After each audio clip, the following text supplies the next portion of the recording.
Hello friends, this is an application of Gauss law to determine electric field intensity due to infinite plane sheet.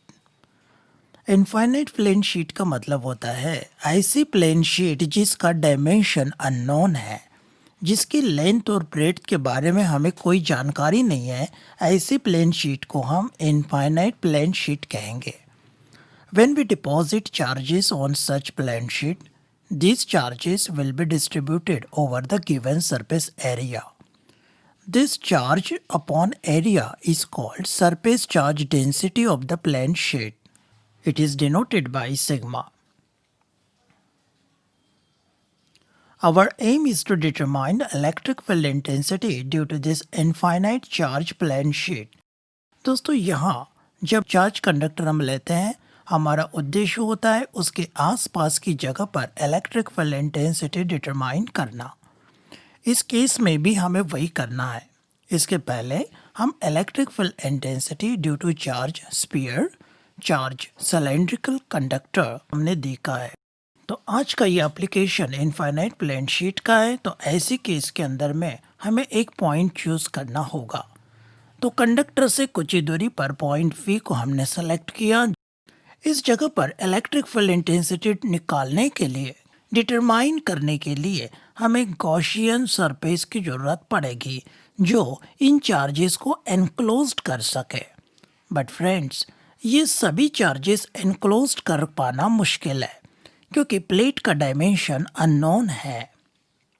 इसीलिए हम एक छोटा surface area ds around P imagine करेंगे and will draw an imaginary cylinder which is called Gaussian surface on both sides of the plane sheet with length twice r and area of cross section ds in such a way that the plane sheet passes the cylinder exactly at its midpoint as shown on your screen.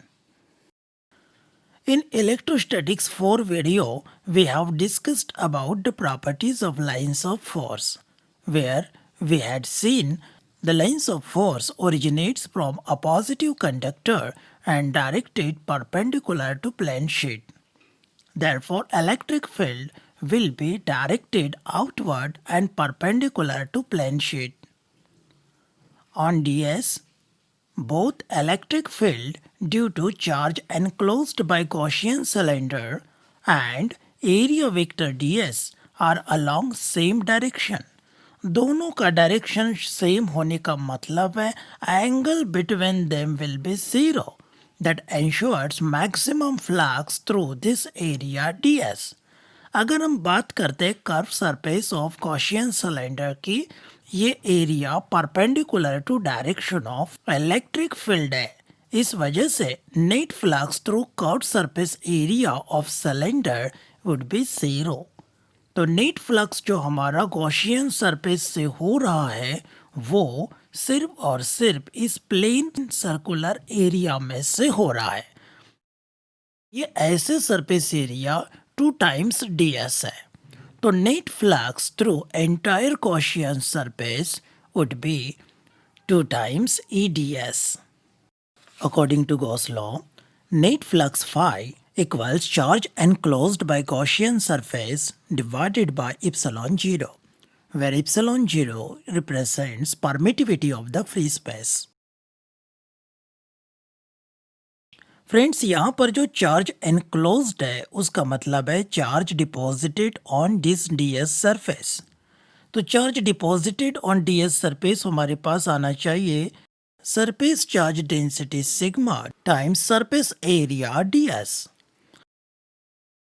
Therefore, phi will become sigma ds divided by epsilon 0. This is equation number 2.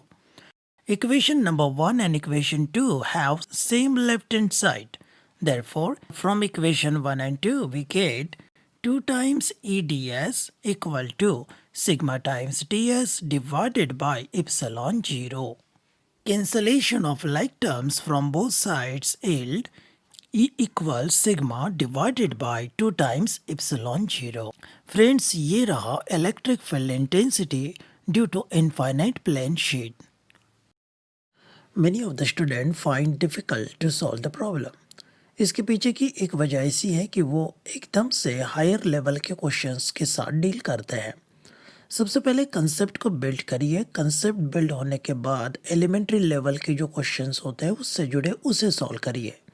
धीरे धीरे आपका confidence भी बढ़ेगा और आपका mental level भी उस तरह के लिए तैयार हो जाएगा जिन तरह के क्वेश्चंस आप सॉल्व करना चाहते हैं। तो जैसे एक सिंपल क्वेश्चन मैं आपके सामने अभी ले रहा हूँ। यहाँ एक charge per unit area of large flat sheet of charge is 3 microcoulomb पर स्क्वायर मीटर दिया गया है। आप इसको गौर करें, 3 माइक्रोकूलम पर स्क्वायर मीटर ये surface charge density sigma given है।